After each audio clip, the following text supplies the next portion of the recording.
a second crack at the Runious Crypt, as I mentioned at the end of the last one. I've tinkered my decks a little bit. She didn't change at all with both of these. Made a few changes. And we've got new goals for whatever that matters. We may not, if we don't succeed, it doesn't.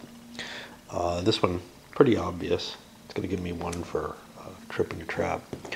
This one, hey, if we survive and win this, 3 or fewer cards, you know, chances are. This one, however, allow none of the allies to become exhausted. The problem is, the opposite to that was use no items, and the alternative. And that's a real problem. There's no way I can get through this without using all the capabilities I have. You might be able to get away with that. That's a nice one early in the campaign when you don't have a lot of items, or if you're just starting character, you know, even a higher level character, you still don't have a lot of extra gold. You start off with that 30 gold, and you probably don't have a good suite of capabilities on your items. But as you go on, that becomes really a heavy handicap. You know, it's 2 check marks, but one that, you know, maybe you can get away with when you're near the top of your level bracket for that level dungeon. Right now, we're kind of near the bottom, and that's not good. Instead of jumping out the starting gun trying to kill things, we're going to try to let them clump together a little better because we have a lot of area of effect attacks. I'm not really thrilled with the ally in this one. It hasn't done very well, but I went with it anyway because she's the only person who can't attack. She had the disarm penalty on her. And let's see, powering up the Cragheart. Tinker actually did some effects. He dropped a muddle here and ended up wounding the Elite Night Demon. Poison. Which just makes them more vulnerable to attack, which I find a little weird, but it's like, well, the wound does the thing that poison would seem to do, which is like a progressive damage. So, you know, whichever you want to look at. Okay, so we end the round. We blasted all the cultists. Used a fair amount of firepower. The little summoned critter is gone. It just acted as a target for this thing, which is a shame. I could have done more damage. It would be dead if it had attacked Cragheart. Instead, it's at 9 hits, and I still have the 2 night demons left, essentially. They've done some damage. There was a little bit of healing actually being done too. Fair amount there. So, I feel like we're in much better shape than the last time we played it for the beginning, but I am going through different cards, and that may make it harder once we go through a door. I do feel like I've got a better feel for what the pace of this scenario has to be. I'm not sure that I'm going to be able to make it through that second room, though. I think I got a pretty good chance of clearing the first room. Well, I managed to clear the room. At least there's that. But nothing's easy in this game. First of all, I would have loved to have had some color magic, but for this turn that I didn't have, I would have made different selections. But I can't fire this off. I have to be able to pre-plan it, and it's really tough when you go first to pre-plan what will you need next turn. If you're going last, you can probably pretty much figure out, yeah, I could use this, but even that is tough on me. And she had to actually burn a card to prevent like a 6 damage hit on her. It's just too much to eat. The Night Demon got a good hit. Making sure he didn't get a double hit or something that needs to be reshuffled. He did not. Okay. And otherwise, though, we're ready to bust into the next room, and I feel like this room went much easier. One of the reasons I'm not trying to piddle around with smacking people into the altar, and I wasn't counting on my enemies. I played my enemies a little bit more carefully in the sense that last time I thought, they always bunch together. Well, they don't in this scenario. It's just the way they're spread out and the way that I set up. I don't know how much option there is. The players have to set up in kind of a straight line formation, which kind of ensures that, yeah, they're not going to clump together because the cultists aren't very fast. The night demons are.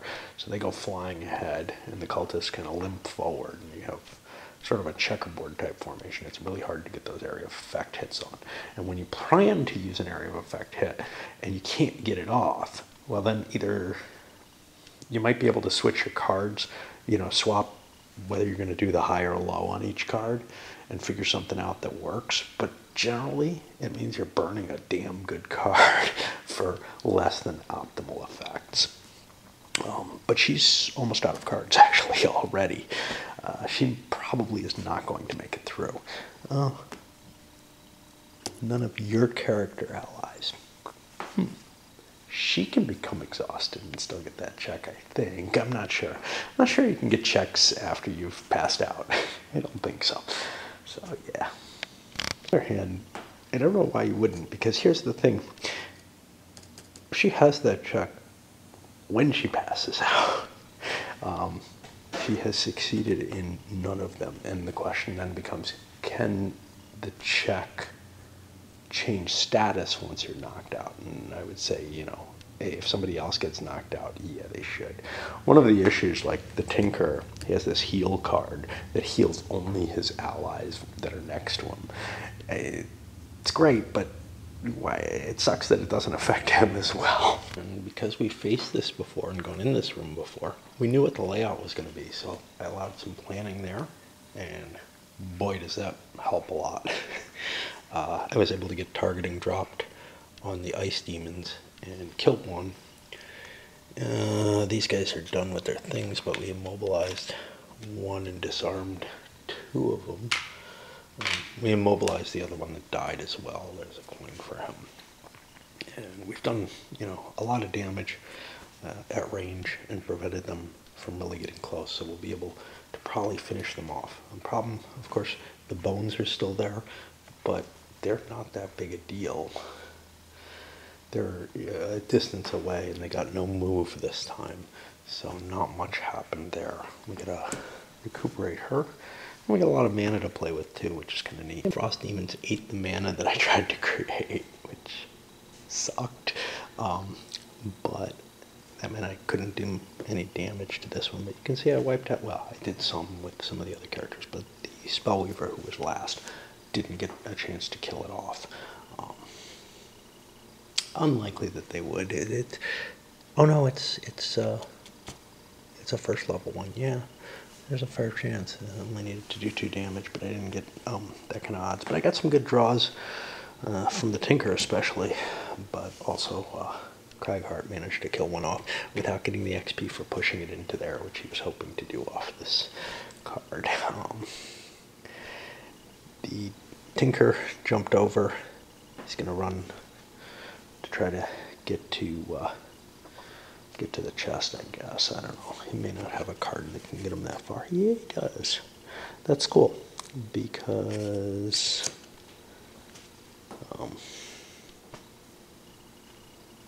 I've got a chance of finishing that up. Both of these still have a fair number of their cards left. She's going to have to do a rest. Craghart's not doing anything this turn. She's not doing anything, so it's really up to the Tinker to finish this off. Get a shot at killing this and run over. Now this thing, luckily, is stunned, which means it's not going to do shit. The Tinker went and explored the chest, and it was just a pile of cash, which is cool. I can buy the skeleton ring for him now, but I probably wouldn't have chased it down if I was knowing that. But I think we've got a shot at those fire demons. These two have recharged their hands, both with long rests. I'm going to do a long rest with the Tinker, just because it's a more efficient to get these capabilities back. Yeah. And we're still charged up with this shit. That's not bad at all. Right now, summoned the Mystic Ally again. It's only range 2, which is kind of problematic. Basically, here's the thing. Craghart can jump over that. He has a card that allows him to do that. And fall into the room. And again, I'm going to know what's in that room because I've faced it before. But The problem is he then becomes the target for everything, and these are all straggling behind and not able to give him a lot of support. He can do a lot of damage, though, before he goes down. That's kind of what I'm looking at. He's got all these retaliates, and he's got a handful of combat cards. He'll do what he can. He's got a lot of hit points. And, then it might be the case that the monsters actually go through one of those traps. I don't think that's likely. I think I'm going to probably have to use the Tinker to blow the trap away if I can possibly do that. Or something. So as to protect this thing, because otherwise it's going to kill itself on the trap. Soldier Craghart could lay down some hurt. The big problem is these flame demons don't have a lot of hit points on them. So if I had not had to use the jump to get into the room, I would have had a green mana, and I could have probably killed them all with the range 2 attack damage card. But the jump softened a couple of them up, and then other attacks were able to do stuff. And then the skeleton and one of the flame demons' attacks both caused retaliatory damage, and that's the thing. I can almost kill this guy if he hits me. Hit point wise, I'm down to 8 hit points. I've blown a lot of my capabilities, however, including my combat, my explosive or whatever. I don't know. What the hell is it? It's some potion. Minor power potion. It makes me more powerful. Everybody else moving up, I'm really not sure if I can get this thing through, in which case it was dumb to summon it, because now that's a permanently gone card, essentially. Because unfortunately he doesn't have a lot of speed on him, I don't think, available. I also fired off a short rest, because I can still do a lot of damage pretty much no matter what cards I got. Unfortunately, I lost the card I most wanted, so I took a hit point of damage to make sure I got that card. Because that's one that if I move quickly enough, I can hurt both of these, potentially. It's hard to tell with this 3-point shield or whatever, but I should be able to do some damage. If I don't draw the null again, the null is what killed me. That came up on something. I don't remember. Probably the second attack that I should have killed 2 of these on the first attack. And then this one would have been badly wounded at this point. It's kind of unfortunate that the bones picked up their bones and fixed themselves, however, and this thing attacked, and I had it almost dead. I could have stood where I was, killed that, and gotten a good attack on this. Instead, what I did was went in here trying to kill both of them, well, trying to damage both of them. I probably could have killed this one with a decent draw, but I got another null, and, sorry, that's the demon. I'm 6 out of 7 hits on that one. Basically doing damage by moving next to them, which the shield doesn't help with, and then destroying the obstacle was a big attack, so that was kind of helpful. He did on his turn, he blew up the trap to get himself his check mark and an experience point, and ran forward. She let loose one of this fire orbs, which is a fairly potent attack. It has 3 targets. Managed to blast everything. Managed to shoot at everything. Only the weak skeleton is still left, actually. We got a couple reshuffles because she got a ×2 on the strong skeleton. On the fire demon, and blew that away, which, with its big shielding, 3 points of shielding or whatever, that's a little questionable. I could think those aren't elite fire demons because those are really potent. If I had 4 players, I think there would be an elite. Yeah, there would have been an elite demon in each case. So, nice thing I didn't bring some unsuspecting Inox in to cause problems. This has gone a lot easier.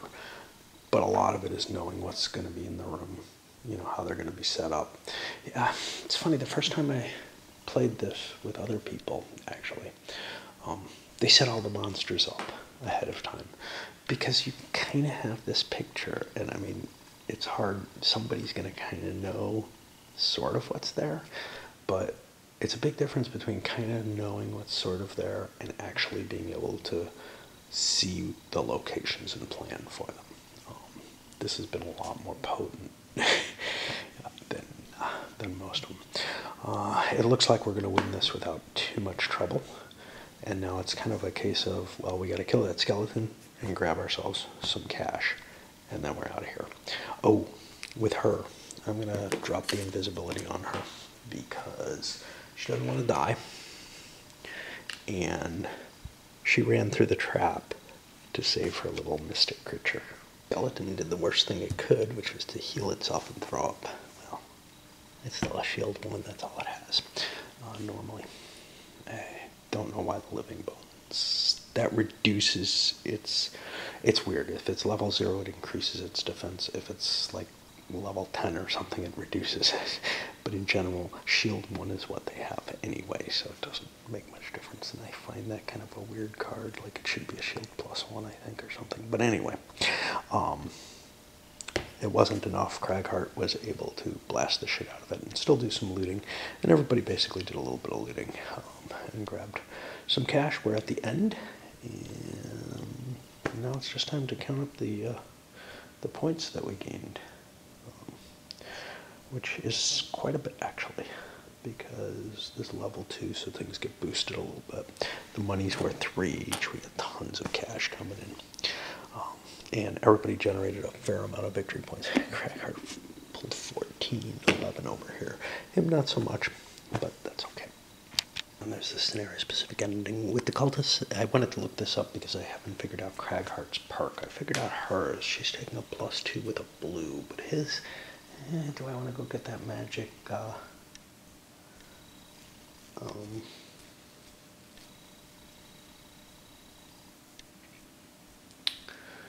do I want to go get the armor, the weaker armor?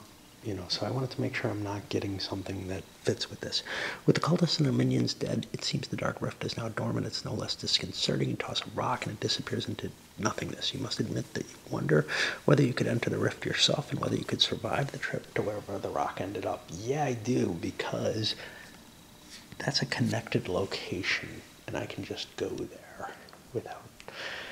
Unfortunately, I've got to level up, and I've got some other things that make it so that kind of, maybe I want to go back to Gloomhaven first anyway, and then I'd have to travel.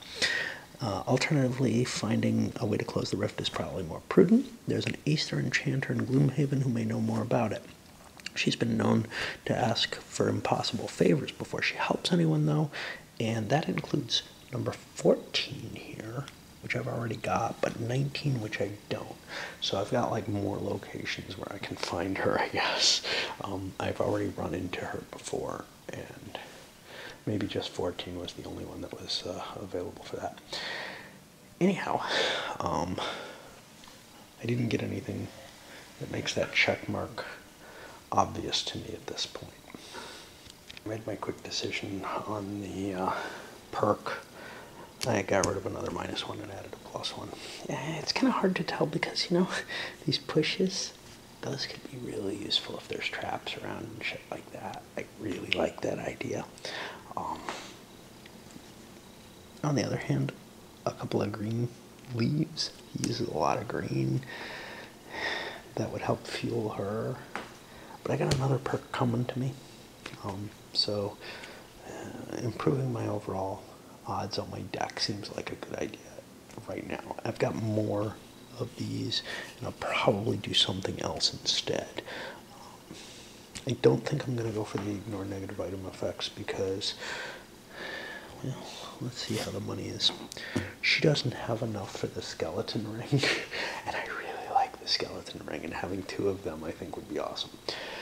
I don't think we're going to run into this afterworld. That's going to be a pile of demons. There's no way in hell I want to do that before going up a level. And if I'm going to go up a level, well, if we're not going to stay here, the Spellweaver wants to go here. She's like, oh yeah, I want to go there. That fits my retirement goals. I think she's a pretty cool character, but it would also be cool to see other characters, you know. On the other hand, it's cool to see how they get stronger as they go. One thing that I've been thinking about this game, somebody brought up the question of, you know, is it worth the hype, whatever, and I've been constantly playing with this. Why does it bother me so much about the cards? Some of it's got a realism aspect. But I guess what it really comes down to is what I like about the cards is they provide you with these kind of tactical decisions as to, you know, how to optimize your situation based on this limited set of resources. The problem is that limited set of resources and the optimizations and the tactics that you're going through, they don't really correlate with reality. You know, it's not like, oh, I can only swing my big heavy sword once, and then I can pull my big heavy bow. The particular things that you're paying costs for, etc., just don't seem to represent anything in particular. So it becomes a management of your hand and everything, but it doesn't really, if you start dissecting what it all means, it doesn't make a lot of sense. And when that starts happening, I start getting really bothered by it. Now, it's fun to make the decisions with the cards. It's fun to try to optimize your situation using them. There's no question of that. The game aspect of it is cool. But I think that's where it kind of is creating this ache in me for something that's more believable, you know? I shouldn't be able to...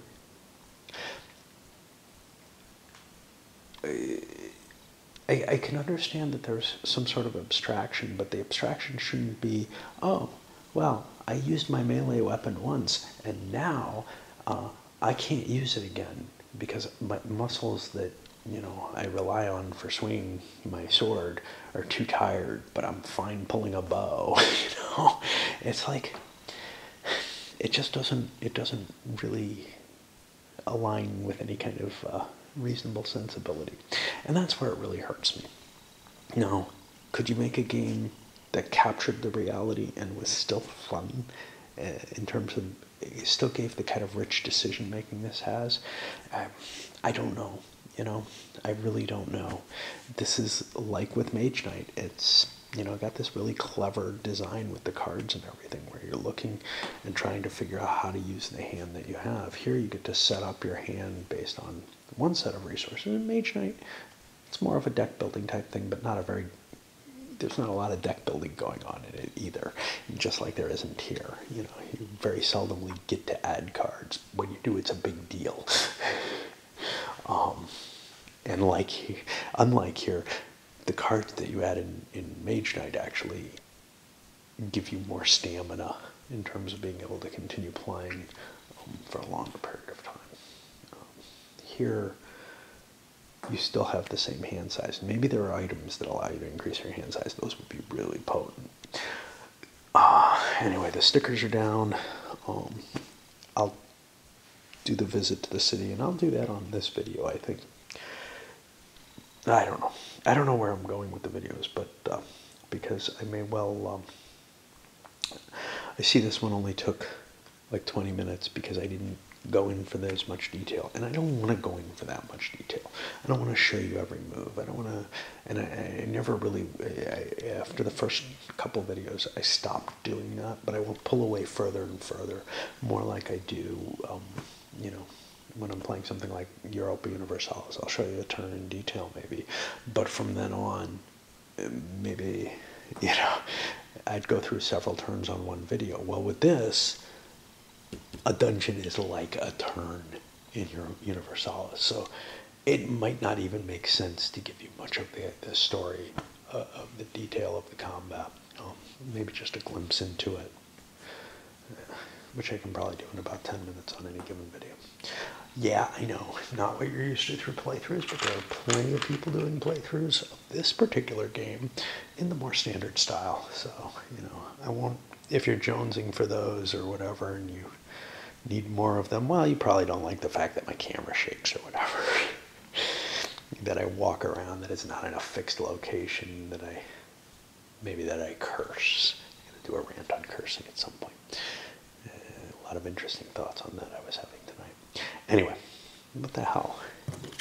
This better be... shit. Looks like I missed the ×2. It got... I mean, that was cheating against myself. There must be a ×2 in here. Maybe there isn't. That would be a problem.